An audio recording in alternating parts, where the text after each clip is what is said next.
काफी बच्चे हमसे कहते हैं कि आखिर सर एएनएम और जीएनएम जैसे कोर्सेज करके आगे स्कोप क्या है। आखिर हम लोग आगे और क्या क्या कर सकते हैं अपने लाइफ में, हमारी गोल्स क्या क्या हो सकते हैं।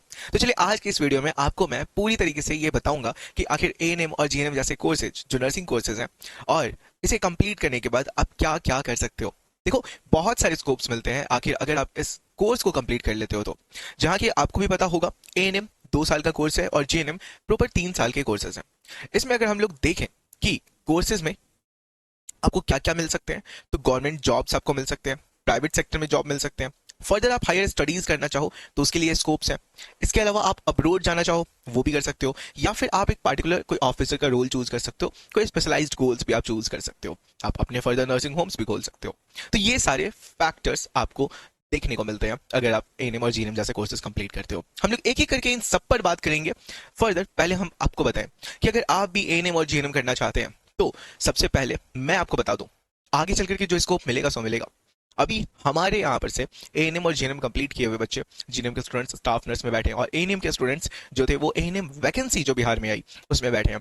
और उसमें मैक्सिमम से मैक्सिमम बच्चे हमारे यहाँ पर से सिलेक्ट हुए हैं। 5006 पोस्ट की वैकेंसी थी, उसमें से अराउंड 450 प्लस स्टूडेंट्स हमारे यहाँ पर से सिलेक्ट हुए हैं, यानी कि 10% ऑफ वैकेंसी हमारे यहाँ पर से सिलेक्ट हुई है। तो ये एक बहुत ही बड़ी अचीवमेंट है।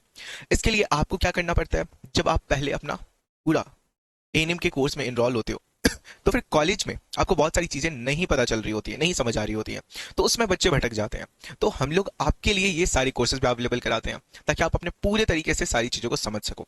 जैसे फर्स्ट ईयर एएनएम के, सेकंड ईयर एएनएम के, जीएनएम के first year, second year, third year के जो कोर्सेज होते हैं उन सबको आपके लिए कंडक्ट कराते हैं।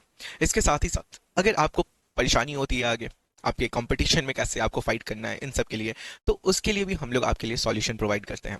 वो किस तरीके से, आपके लिए वैकेंसी के भी बैचेज हैं जिसमें आपको वैकेंसी में आने वाले फ्रीक्वेंट क्वेश्चंस प्रैक्टिस कराते हैं, वन शॉट्स कराते हैं। इस तरह की बहुत सारी दूसरी चीजें हैं जो हम लोग आपको अपने पेड बैचेज में करा रहे होते हैं। जैसे ये संघर्ष, ये एएनएम भर्ती के लिए बेस्ट आपका बैच है जो अभी स्टार्ट हुआ है कुछ टाइम पहले, और अभी हम लोग इसको रन कर रहे हैं। इसके पहले यकीन बैच, इसके पहले आपका उड़ान बैच, इसके पहले फिर आपका हुंकार बैच। तो इस तरीके से अलग अलग बैचेज हैं जिससे maximum to maximum number of student select हुए हैं और अपना एक सीट ग्रैब किए हैं वैकेंसी में। इसके अलावा जीएनएम में स्टाफ नर्स के भी बैचेज हैं। फर्दर आपके सेमेस्टर्स के भी बैचेज हैं, जैसे सफलता बैच एएनएम फर्स्ट ईयर के स्टूडेंट्स के लिए सफलता 1.0 2.0, जीएनएम के फर्स्ट ईयर के लिए रफ्तार बैच, सेकेंड ईयर के लिए आपका योद्धा बैच, थर्ड ईयर के लिए हुंकार बैच। तो ऐसे अलग अलग बैचेज हैं हमारे पास में जिसमें आपको डिटेल में सारी चीज़ें पढ़ाई जा रही होती हैं। आपको चैप्टर वाइज सारी क्लासेस कराए जा रहे होते हैं, टॉपिक वाइज सारी क्लासेस कराए जा रहे होते हैं, अलग अलग सब्जेक्ट्स के लिए टीचर्स होते हैं। इसमें बात करें आपको मिलता क्या क्या है, तो आपको डेली लाइव क्लास पहले मिलेगा, इसके रिकॉर्डेड क्लासेस आपको मिलते हैं। साथ ही साथ जो क्लासेस आपने करे उसके जो नोट्स होते हैं वो आपको मिलते हैं।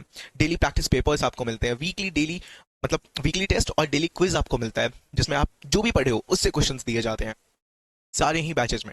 इसके अलावा डाउट फॉर्म, डाउट एआई का सपोर्ट आपको मिलता है। असाइनमेंट्स और चेक पॉइंट के फॉर्म में 30,000 से भी ज्यादा क्वेश्चंस के सेट्स आपको मिलते हैं। तो इतने सारे बेनिफिट्स हैं आपके लिए, ठीक है। तो ये सब कुछ आपको 670 रुपीज के अराउंड, यानी कि 670 टू 700 के बीच में ही आपको सारे बैचेस मिल सकते हैं। और इसके लिए आपको करना क्या है, आपको नॉर्मली सिंपली चले जाना है प्ले स्टोर पे और study with Ritesh app install करना है। नेम और नंबर रजिस्टर करके पेड कोर्स के सेक्शन में ANM first year second year select करना है, या फिर जीएनएम के लिए है तो GNM first year second year third year select करना है, या फिर आप जो भी कोर्स में एनरोल करना चाहते हैं वो सिलेक्ट करना है। वैकेंसी का है तो वैकेंसी के लिए फिर आपको सफलता बैच या फिर आपके जो भी बैचेज हैं उसमें आपको एनरोल हो जाना है। अगर आपको पता नहीं है कि कौन से बैच आपको परचेज करने हैं तो आप हमारे हेल्पलाइन नंबर पे पहले कॉल कीजिए 8809802288। आप बताइए कि आप करना क्या चाहते हैं, आपके लिए कौन सा बैच बेटर होगा, उसके अकॉर्डिंग आपको सजेस्ट किया जाएगा, ठीक है। तो हमारी पूरी टीम बैठी हुई है, वो आपसे कॉन्टैक्ट करेंगी, वो आपसे बात करेंगी, ठीक है। खैर, और ज़रूरत पड़े आपको लगे कि नहीं आपको हमसे बात करना ज़रूरी है तो आप कह सकते हो कि हमें सर से बात करना है, प्लीज़ हमें सर से बात कराइए, टीम हमसे कांटेक्ट कराएंगे। तो सबसे पहले वो हम लोग अपने टॉपिक पे चलते हैं। तो जॉब रोल्स आपको क्या क्या मिलते हैं, तो सबसे पहले तो आप स्टाफ एएनएम बन सकते हो, ठीक है। और मतलब स्टाफ नर्स की जो वैकेंसीज भी आती हैं उसके थ्रू भी, और ऐसे भी आप किसी प्राइवेट सेक्टर में भी आप जा सकते हो, उन सब पर भी बात करेंगे, ठीक है। इसके अलावा आप कम्युनिटी हेल्थ वर्कर बन सकते हो, वैक्सीनेशन नर्स बन सकते हो, आप रूरल हेल्थ वर्कर बन सकते हो, आप आशा या फिर पीएचसी सपोर्टर स्टाफ बन सकते हो, आप मैटरनल और चाइल्ड हेल्थ वर्कर बन सकते हो, ठीक है। तो ये सारे पोस्टिंग्स आपको मिलते हैं, ठीक है। इसके अलावा हम लोग बात करें जो गवर्नमेंट सेक्टर्स में आपको देखने को मिलता है वो भी, जैसे अभी भी हमने देखा वो गवर्नमेंट सेक्टर के ही अकॉर्डिंग था, बट द पार्ट इज किस किस जगह पे आपको जॉब्स मिलेंगी उस पर बात करें तो आपको पीएचसी प्राइमरी हेल्थ सेंटर पे जॉब मिलेगा, सब सेंटर पे जॉब मिल सकता है, गवर्नमेंट हॉस्पिटल्स में जॉब मिल सकता है, ठीक है। ये मतलब कहीं पर भी आपको जॉब मिल सकता है, ठीक है। ऐसा कोई स्पेसिफिक नहीं कि यहीं पर आपको करना पड़ेगा, ठीक है। एनएचएम नेशनल हेल्थ मिशन में आपको मिल सकता है, आंगनवाड़ी हेल्थ प्रोग्राम्स में भी आपको शामिल किया जा सकता है, ठीक है। तो ये सारी पार्ट्स हैं। Next, exams and recruitments. तो इसमें एग्जाम्स कौन कंडक्ट कराता है? तो जैसे बिहार में है तो बीटीएससी एग्जाम कंडक्ट कराता है, यूपी में यूपी एनएचएम कंडक्ट कराते हैं, ईएसआईसी रेलवे हेल्थ डिपार्टमेंट होते हैं जो कि आरआरबी नर्सिंग जैसे एग्जाम्स कंडक्ट करा रहे होते हैं, ठीक है। स्टेट हेल्थ डिपार्टमेंट होते हैं जो कि अपने अकॉर्डिंग वैकेंसी निकालते हैं, ओके, और वो वैकेंसी रिलीज करते हैं और उस वैकेंसी पे लोग अप्लाई करते हैं, ठीक है। तो ये हुआ कि कौन एग्जाम्स कंडक्ट करा रहा होता है। इसके अलावा अगर आप फर्दर और स्टडी करना चाहते हो, ऐसा नहीं है कि यहाँ पे एएनएम जेएनएम के बाद में आप स्टडी करना चाहो तो आप स्टडी नहीं कर सकते, उसके बाद के भी कोर्सेज होते हैं, बात करेंगे उस पर, ठीक है। तो हायर स्टडीज अगर आपने एएनएम कर लिया है, आप फर्दर जीएनएम भी कर सकते हो, बीएससी नर्सिंग भी कर सकते हो, ये सारे अपॉर्चुनिटीज आपको मिलते हैं, ठीक है। फर्दर जीएनएम के बाद आप पोस्ट बेसिक कोर्स भी कर सकते हो, यानी कि बीएससी नर्सिंग के बाद जैसे आप पोस्ट बेसिक नर्सिंग करते हो ना, उसी तरीके से आप इन सारी चीजों को भी कर सकते हो। स्पेशलाइज्ड सर्टिफिकेट कोई एक पार्टिकुलर चीज के लिए आप कोर्स कर सकते हो, ठीक है। इन सबके लिए एलिजिबिलिटी रहता है। जीएनएम में भी आप स्टाफ नर्स बन सकते हो, ICU nurse, OT nurse, emergency nurse, ward in charge, या फिर डायलिसिस नर्स आप बन सकते हो, ठीक है। तो ये सारे आपके स्कोप्स जीएनएम की तरफ से खुलते हैं, ठीक है। अब इसमें बात करें हम लोग गवर्नमेंट जॉब अपॉर्चुनिटीज आपको क्या मिलता है, तो आप एम्स नॉर्सेट एग्जाम में आप बैठ सकते हो, ठीक है। इसके अलावा ईएसआईसी नर्सिंग ऑफिसर में आप अप्लाई कर सकते हो, आरआरबी स्टाफ नर्स में अप्लाई कर सकते हो, डीएसएसएसबी में आप अप्लाई कर सकते हो, स्टेट स्टाफ नर्स वैकेंसी आती है उसमें डाल सकते हो, मिलिट्री नर्सिंग सर्विसेज में जा सकते हो, सीएचओ की वैकेंसीज आती हैं आप उसमें अप्लाई कर सकते हो, ठीक है। तो ये बहुत सारे स्कोप्स आपको जीएनएम की तरफ से भी देखने को मिलते हैं, जीएनएम कोर्सेज से।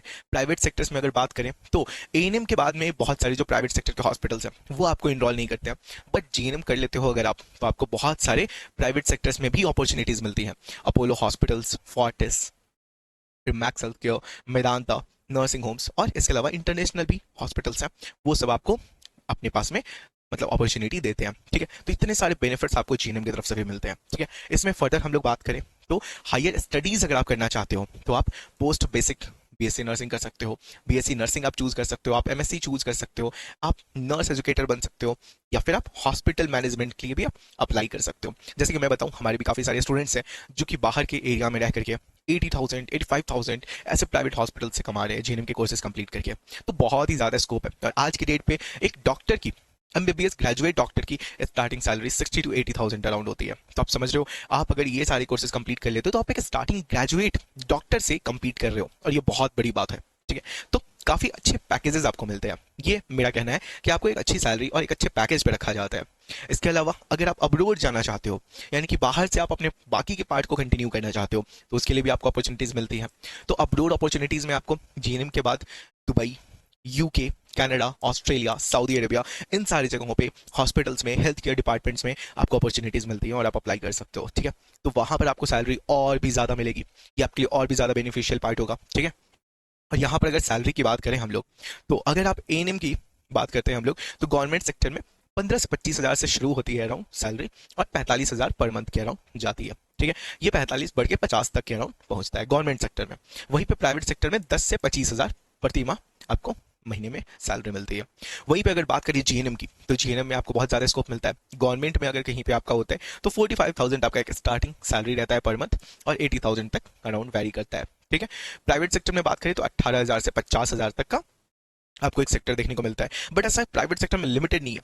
प्राइवेट सेक्टर में मैं पर्सनली लोगों को जानता हूं जो 50,000 नहीं, 80 से 90 हज़ार भी अर्न कर रहे हैं, ठीक है। लेकिन नो डाउट उनका एक लक फैक्टर भी मान सकते हैं, ठीक है। तो खैर बात ये चीज है कि आपको अपॉर्चुनिटीज बहुत सारी मिलेंगी, ठीक है। बस आपको उस लेवल पर मेहनत करना पड़ेगा, आपको उस लेवल पर खुद को ले जाना पड़ेगा, ठीक है। फर्दर आप अब्रोड जाते हो तो आपको 1.5 लाख से भी ज्यादा अराउंड पर मंथ पॉसिबल है, ठीक है। तो ये सारे फैसिलिटीज आपको मिलते हैं, इतने सारी चीजें आपको मिलती हैं, ठीक है। फर्दर हम लोग बात करें तो एक्चुअल बेस्ट पाथ क्या होगा आपके लिए, अगर आप भी इन सारी चीजों में इनरोल होना चाहते हो, आगे बढ़ना चाहते हो, तो आपके लिए बेस्ट अपॉर्चुनिटीज क्या हो सकती हैं। तो सबसे पहले अगर आपको जल्दी जॉब चाहिए, फाइनेंशियल क्राइसिस है, फाइनेंशियल प्रॉब्लम्स है, तो आपको क्या करना है, आपको एएनएम करना है, फिर गवर्नमेंट जॉब के लिए वेट करना है वैकेंसी आने की, और वैकेंसी में अप्लाई करना है, ठीक है। तो गवर्नमेंट वैकेंसी के लिए आप प्रिपरेशन कीजिए और आपको एक सरकारी नौकरी मिल जाएगी और आप फाइनेंशियली स्टेबल हो जाओगे, ठीक है। लेकिन अगर आपके पास में लॉन्ग टर्म के टाइम है, फाइनेंशियल कुछ ऐसा इशू नहीं है, तो आप लॉन्ग टर्म के लिए जाइए, फर्दर स्टडीज कीजिए। इसमें आपको जीएनएम करना है, फिर नॉर्सेट करना है, स्टाफ नर्स, फिर बीएससी या फिर एमएससी के लिए आप चूज कर सकते हो फर्दर, और फिर नर्सिंग ऑफिसर आप बन सकते हो। ठीक है, ये आपके लिए और भी ज्यादा बेटर पार्ट होगा। यहाँ पे आपकी सैलरी कम से कम 70 to 80,000 के अराउंड पहुंच जाएगी। इसके अलावा कंपटीशन बेस्ड पैकेज जो आप देख सकते हो, यहाँ पर भी आपको एक जॉब रोल की तरह ही देखना है।